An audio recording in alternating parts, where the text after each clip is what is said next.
Bonjour et bienvenue dans cette deuxième vidéo consacrée à la mise en place de Nagios Core, durant laquelle on va se familiariser avec les fichiers de configuration, les templates et comment intervenir au sein de ces derniers pour pouvoir ajouter la supervision de serveurs et de services. Bien sûr, on est sous Ubuntu 20.04.2 LTS. Je me log avec l'utilisateur créé pendant l'installation de cette machine. Je change d'identité pour passer en mode route. Et on va ouvrir, je mettrai un -c pour voir les numéros de ligne, le fichier de configuration qui se trouve dans USR local, Nagios, etc nagios.conf. Alors, fichier de configuration principal, main config comme on le lit ici. Dans ce dernier, on va décommenter les lignes permettant la déclaration des variables vers les chemins, ou qui contiennent les chemins, vers les fichiers comportant la configuration de machines Windows, ainsi que le fichier concernant la mise en place ou l'ajout ou la prise en charge des équipements réseau, entre autres le fichier switch.cfg, le premier c'était windows.cfg. Pour les imprimantes, on ne va pas le prendre en charge. Et puis, donc c'est tout. Donc au niveau de ce fichier, il va falloir décommenter ces deux lignes. Première ligne qui déclare le chemin vers le fichier dans lequel on va ajouter des machines Windows. Donc les machines Linux, on les met en général dans le fichier localhost.cfg, comme on peut créer notre propre fichier. Et puis pour les équipements réseau, routeur et switch, comme il est mentionné ici, on utilisera le fichier switch.cfg. Donc il va falloir, comme je l'ai dit, décommenter ces deux lignes, la ligne 38 et la ligne 41. Et on sort tout simplement de ce fichier, ou on quitte ce fichier en l'enregistrant. Pour donc enregistrer, ou plutôt ajouter des machines Windows à superviser, il va falloir qu'on édite ce fichier. Donc c'est dans ce dernier qu'on va intervenir. Donc un petit nano de notre fichier USR local Nagios etc objects windows.cfg. Donc le principe, on a toujours des blocs qui permettent de déclarer la machine ou l'hôte à superviser. On peut définir un groupe de machines, donc à travers cette syntaxe, define host group, et un peu plus bas, on définit, comme c'est mentionné ici, l'ensemble de services à superviser. Donc nous, on va se baser en fonction de notre contexte où on va utiliser la machine DC, notre contrôleur de domaine, qu'on aimerait bien donc surveiller. Donc pour rappel, cette machine se situe dans un LAN segment stadiumcompany.com, dans lequel se trouve bien sûr aussi la machine Nagios. Bien. Il va falloir au niveau de le bloc hosts intervenir au niveau du hostname. Donc pour mon cas c'est DC1, donc le nom de ma machine c'est DC1 et son adresse 172.20.0.1. donc c'est au niveau de ce bloc, c'est uniquement ces deux lignes qu'on doit définir ou qu'on doit personnaliser. Donc là on peut mettre My Windows Server, ou on peut mettre mon contrôleur de domaine, etc. Et à chaque fois donc on veut ajouter une nouvelle machine à superviser, il va falloir la définir. Donc je vais créer un deuxième hôte, par exemple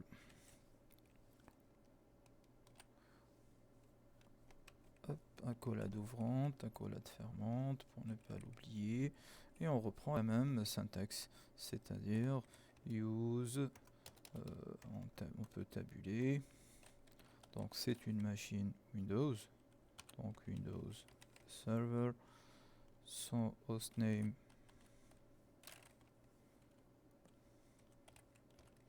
ça peut être notre Hyper-V ou autre, hein, donc autre machine.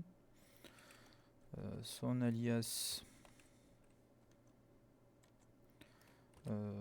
mon hyperviseur par exemple,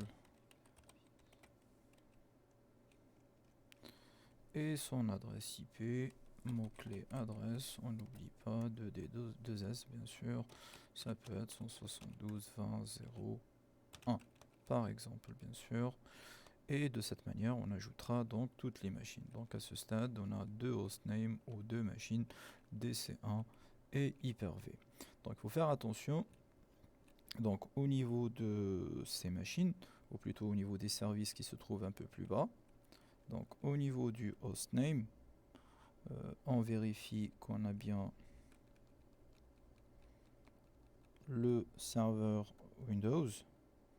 Donc au niveau des services, il va falloir définir les hostnames utilisés précédemment, c'est-à-dire dans notre cas DC1.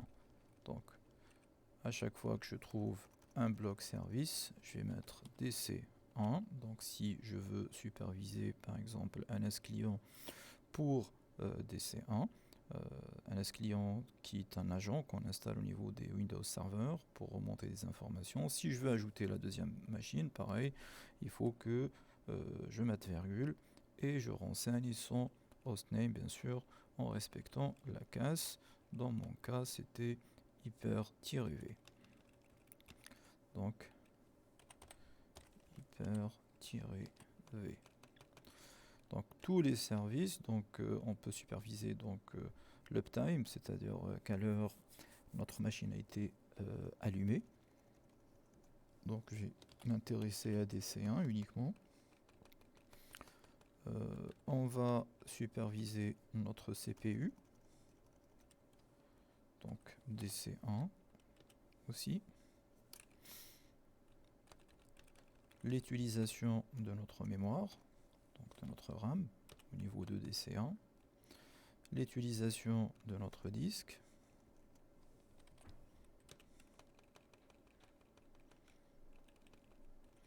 Le service web, www.svs, donc DC1 si on veut bien sûr, et donc l'explorateur de fichiers de notre DC1. Voilà.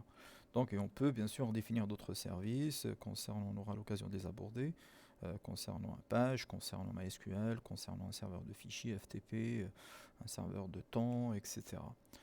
Et on enregistre ce fichier. CTRL-X, yes, entrée. Donc très important de remettre donc, les noms des machines à superviser dans les blocs services. Pour vérifier qu'on n'a pas fait d'erreur lexicale et syntaxique, on va redémarrer notre Nagios. On va vérifier déjà son statut avant, donc service pour vérifier que tout va bien. Donc il est à la base active running. Donc je vais lancer, on va récupérer l'adresse IP déjà de notre machine, IPA.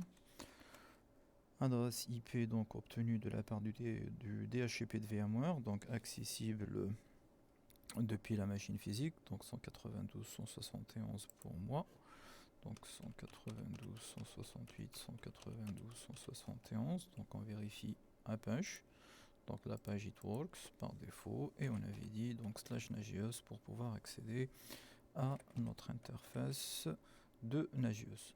Donc Nagios admin c'était et le mot de passe défini avec la commande htpasswd. Pour mon cas c'était ce mot de passe. Bien, et à ce stade, la fois passée, on avait donc que la machine localhost qui est répertoriée, qu'on voit aussi au niveau de la map de cette interface web. Donc je reviens sur notre machine Nagios dans laquelle on vient de déclarer donc dans le fichier Windows les deux nouvelles machines. et on va redémarrer le service, donc soit syscontrol ou service Nagios restart. Bon, pas de nouvelles, bonne nouvelle, comme on dit. Status, tout va bien. On repart sur notre interface et on voit que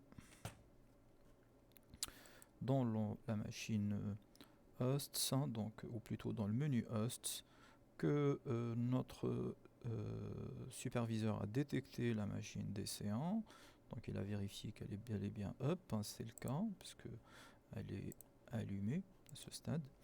Et puis la machine Hyper-V, pour l'instant, elle n'est pas joignable, c'est normal, parce qu'elle n'est pas allumée. Donc on a décommenté aussi le fichier un switch, hein, dans lequel il y a par défaut cet équipement, donc qu'on va supprimer à un certain moment quand on ajoutera, quand on va intervenir au niveau de ce fichier. Donc, mais on voit que notre machine est bel et bien ajoutée. Donc pour ajouter pareil des machines Linux, il va falloir qu'on intervienne dans le fichier localhost, hein, comme je l'ai dit tout à l'heure. Donc quand il s'agit par exemple de la machine Linux, hein, donc je prends mon serveur mail qu'on a préparé la fois passée dans les autres vidéos, je vais me loguer histoire de vérifier son adresse IP.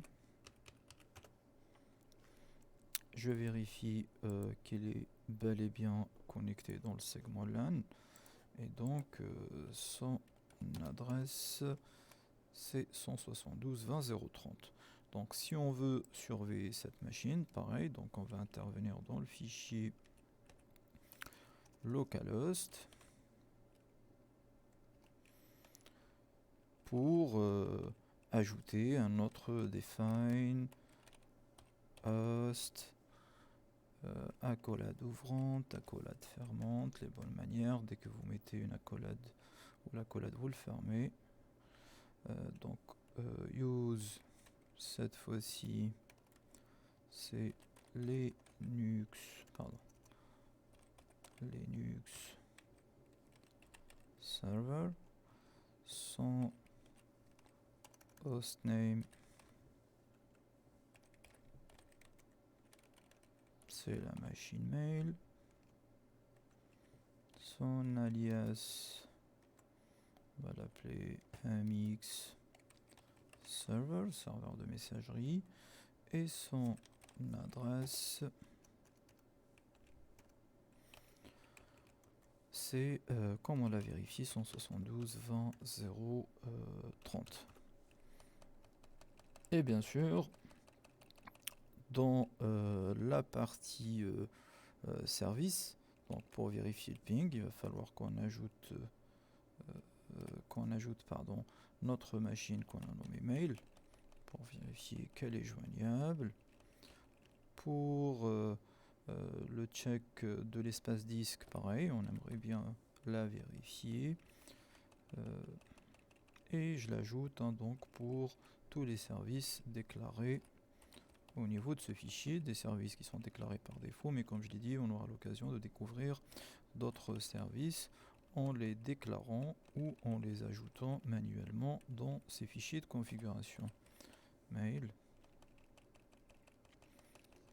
vérifier la mémoire swap, l'utilisation de cette dernière, SSH éventuellement, l'HTTP,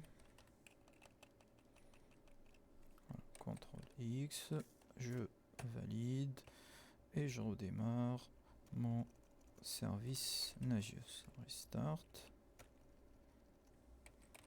status, notre machine mail est bien allumée. Et donc rendez-vous au niveau de l'interface web pour vérifier. Pour l'instant l'information n'est pas remontée, donc on patiente un petit peu le temps que les deux machines arrivent à communiquer entre elles. Donc on peut vérifier dans Maps, DC1, localhost, email,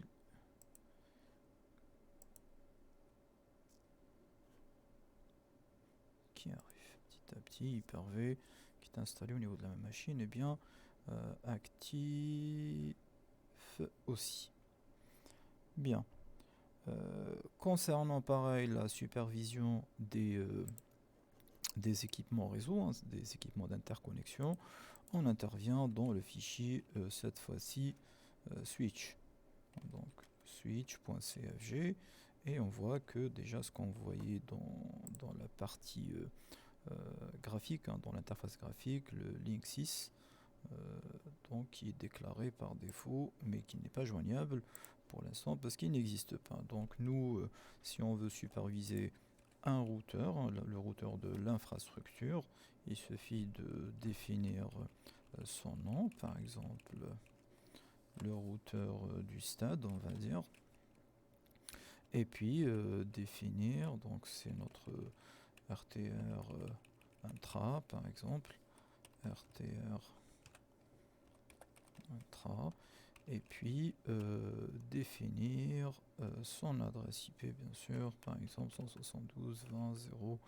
172.20.0.254.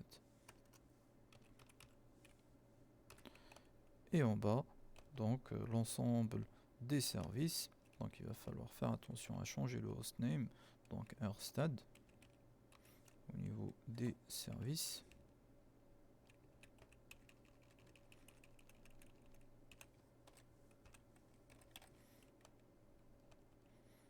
Au niveau de tous les services. Donc on supervise le ping, on supervise le protocole SNMP.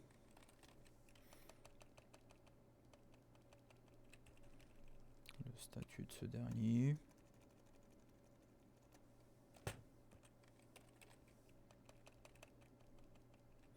La bande passante.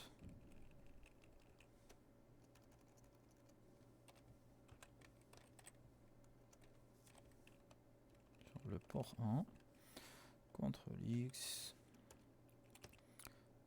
Et on redémarre notre service. Et pas de nouvelles. Bonne nouvelle. Status, pardon. Bien. Donc, si je reviens ici, donc on voit que la machine mail a été détectée, que le ping est OK, et puis le routeur qui va monter petit à petit. On va lui donner un petit peu de temps. Au niveau de notre map, donc on voit que le schéma ou l'ensemble des machines commence à apparaître petit à petit. Bien. On reviendra sur l'exploitation bien sûr des différents éléments qu'on voit ici. On va s'attaquer à la mise en place de la notification. La notification pour pouvoir donc envoyer et recevoir plutôt que Nagios puisse envoyer des mails concernant donc la surveillance ou l'état des services, des serveurs, ou alerter, hein, comme on avait dit aussi dans l'introduction, alerter donc à propos de l'état, hein, des services, des serveurs, des équipements réseau, etc. Donc pour la mise en place de cette notification, donc du fait que notre machine Nagios doit pouvoir envoyer des mails, il va falloir installer des paquets. Donc on va faire un apt install de send mail, de mail utils, les utilisateurs, et de SSMTP, transfert protocole. Alors, quelques dépendances, je vais les installer un par un pour vérifier lequel pose problème.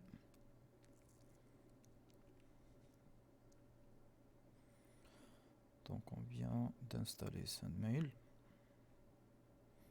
Je vous conseille de les installer paquet par paquet.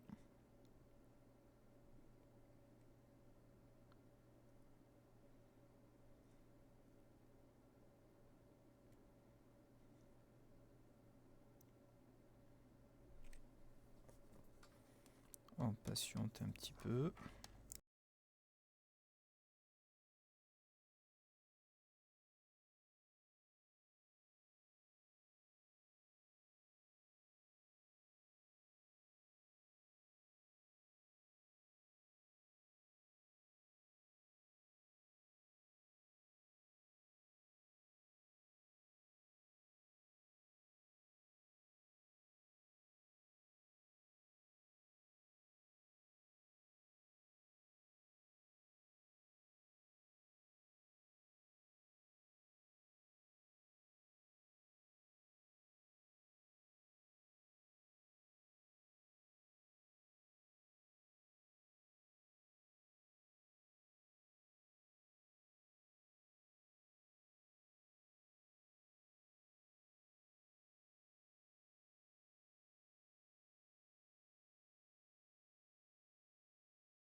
rien, c'est un petit peu lent.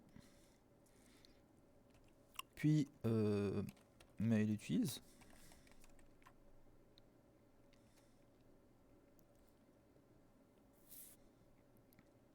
Bon, cette fois-ci c'est un peu plus rapide. Et SSMTP.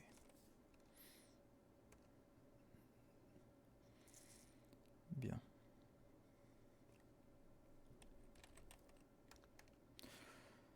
On va ouvrir le fichier de configuration etc ssmtp ssmtp.conf pour modifier l'adresse de messagerie du compte route. Donc au niveau de la ligne route, plutôt mail hub déjà. Donc on va renseigner mail.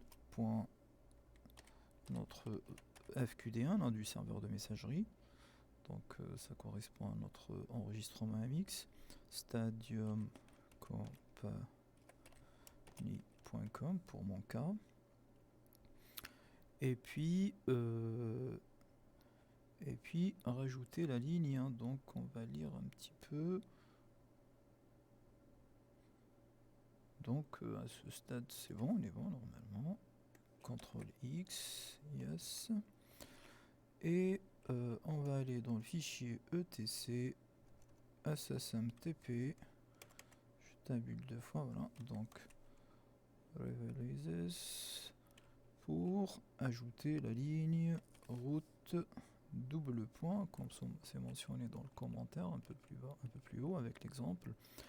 Route arrobase ou plutôt 2 points admin on va l'appeler admin nagios arrobase stadiumcompany.com, adresse de messagerie utilisée par Nagios pour l'envoi des notifications. Bien, stadiumcompany.com. CTRL X, oui. Donc on va intervenir dans le fichier resolve.conf pour faire parler notre Nagios avec notre DC pour lui renseigner comme serveur DNS le DC. On est sous Ubuntu, donc il faut enlever le link derrière le fichier resolve.conf et puis créer notre propre fichier resolve.conf pour renseigner name premier serveur DNS notre DC. Et pour résoudre les noms à l'extérieur, on va utiliser le 1.1.1.1 et notre domaine search stadiumcompany.com. Ce qui va me permettre de tester NSLOOKUP par exemple DC1. Voilà, NSLOOKUP mail et la résolution à l'extérieur. Donc ça passe par le 1.1.1.1 serveur DNS secondaire renseigné dans le resolve.conf. Bien.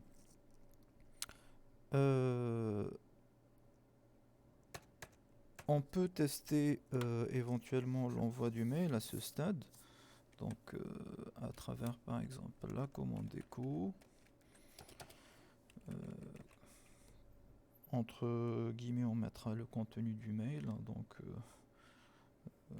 là vous mettez le contenu du mail. Le corps hein, du message. Et on met un pipe. On envoie cet echo à la commande mail avec comme subject au sujet. Hein, donc je vais mettre sujet 1. Contenu du mail 1 par exemple. Et puis juste après l'adresse de messagerie. Donc on va l'envoyer à admin stadiumcompany.com d'une part. Et puis pour tester l'envoi à l'extérieur, je vais l'envoyer à mon adresse perso. gmail.com.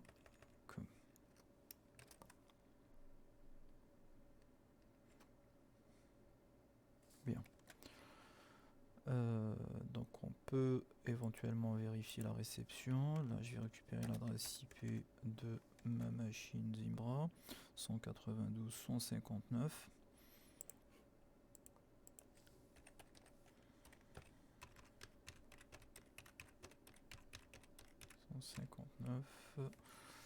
Dans 84 43 pour accéder à la boîte de messagerie. Et puis j'accède aussi à Gmail.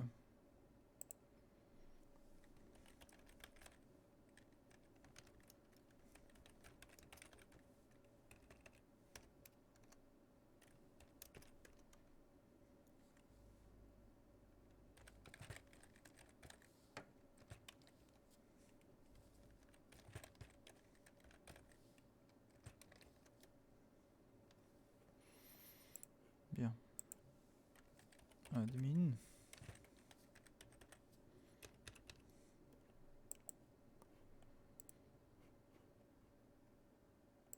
Alors, on voit qu'on a reçu le mail de la part de l'utilisateur root. Dans le sujet, c'est sujet 1 et le contenu, c'est contenu du mail 1. Donc, mail bel et bien reçu, que ce soit au niveau de ma messagerie personnelle ou au niveau de la messagerie de notre serveur de messagerie dans le compte route. Sujet 1, contenu du mail 1. Bien. Donc on peut aller plus loin dans ce cas. On va configurer notre fichier contact.cfg.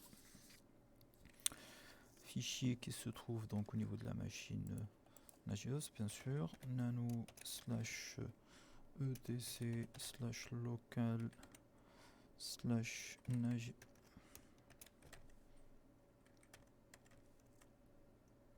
Alors, USR, pardon. Local Nagios etc Nagios. Non, etc object contact.cfg. Alors, contact name Nagios admin. Donc, on a le use, l'alias. Au niveau de l'adresse mail, on va renseigner admin. On va dire que c'est l'administrateur de l'infra. admin@stadiumcompany.com. C'est ce dernier qui va recevoir donc les notifications quand il y a un problème. Alors je vais définir service notification période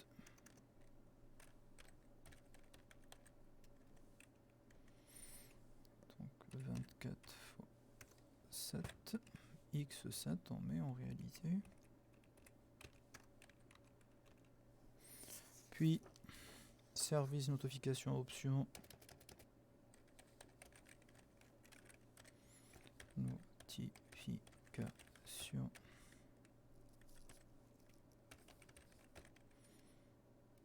option avec S, on va expliquer tout ça. WU CR F et S.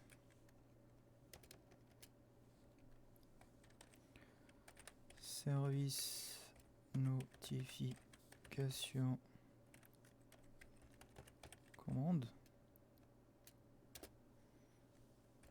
notify service by email, puis host notification pareil période 24x7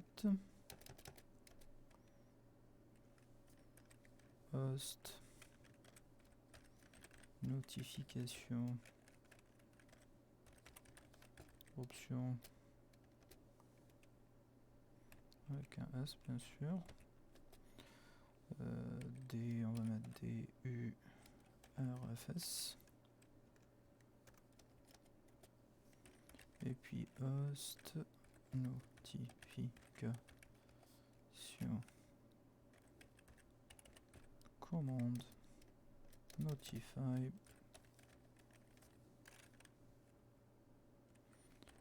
host by email. Je refais une relecture rapide. Donc là, par exemple, notification, période option commande, bien. Alors, le contact name, c'est le nom du contact, l'alias, c'est juste une description. Donc, l'email, c'est l'adresse mail. Alors, notification période 24/7, donc c'est période d'envoi des notifications pour les services applicables, donc 7 jours sur 7, 24 heures sur 24, quand il y a un problème. Service notification option, donc le W, le U, le C, le R, le F et le S. Donc notifie les options choisies pour les services. Le W pour informer les états de service warning. Le U informer sur les états de service unknown. Le C informe les états de service critical. Le R informe le service recovery, l'état OK. Le F informe lorsque le service démarre et arrête le flapping. Et le N, ne pas notifier le contact sur tous les types de notifications de service.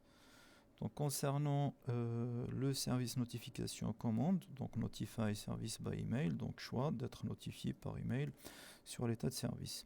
Donc pareil pour host notification période 24/7, donc la deuxième concernant les hosts. Donc période d'envoi des notifications pour les hôtes, les PC, 7 jours sur 7, 24 sur 24. Et les hosts notification options, DURFS, donc le D, donc on informe sur le statut down, le U on informe sur le statut unreachable pour la machine, le R on informe sur l'hôte si l'hôte est en mode recovery, le F informe au démarrage de l'hôte et l'arrêt, le flapping, le S envoie des notifications lorsque l'hôte ou le service prévu, donc les temps d'arrêt commencent et se terminent éventuellement. Le N pour dire ne pas notifier le contact sur tous les types de notifications à dot. Host notification commande notify, donc host by email, le choix d'être notifié par mail comme pour les services. On va enregistrer ça, donc je vais juste revoir un petit peu en bas. Ok, j'enregistre. Yes, pour vérifier qu'on n'a pas fait d'erreur lexicale ou syntaxique, je redémarre mon service Nagios restart. Petit problème. Alors je relis, sinon on va regarder les logs, donc service, notification, période,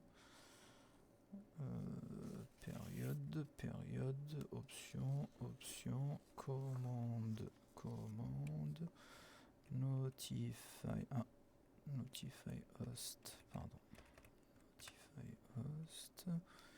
et là notify service. Bon, les alias du direct, toujours un petit problème. Admin stadiumcompany.com.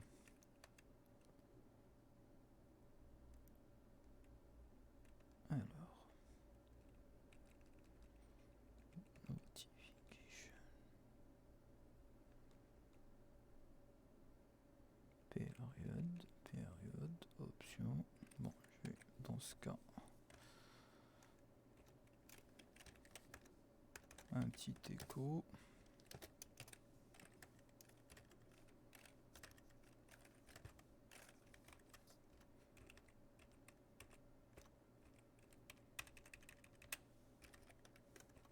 Un petit nano.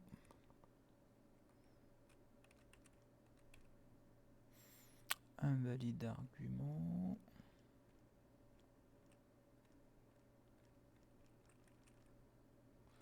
Alors, Notify service by...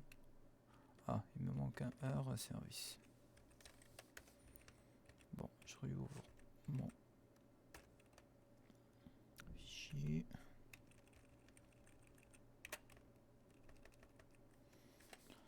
Et tant mieux, si on a des erreurs comme ça, on apprend à débugger un petit peu. Bien, pas de nouvelles, bonne nouvelle. Alors, on va redémarrer donc Nagios, on vient de le faire. On va autoriser l'envoi de notification. Donc on va faire un show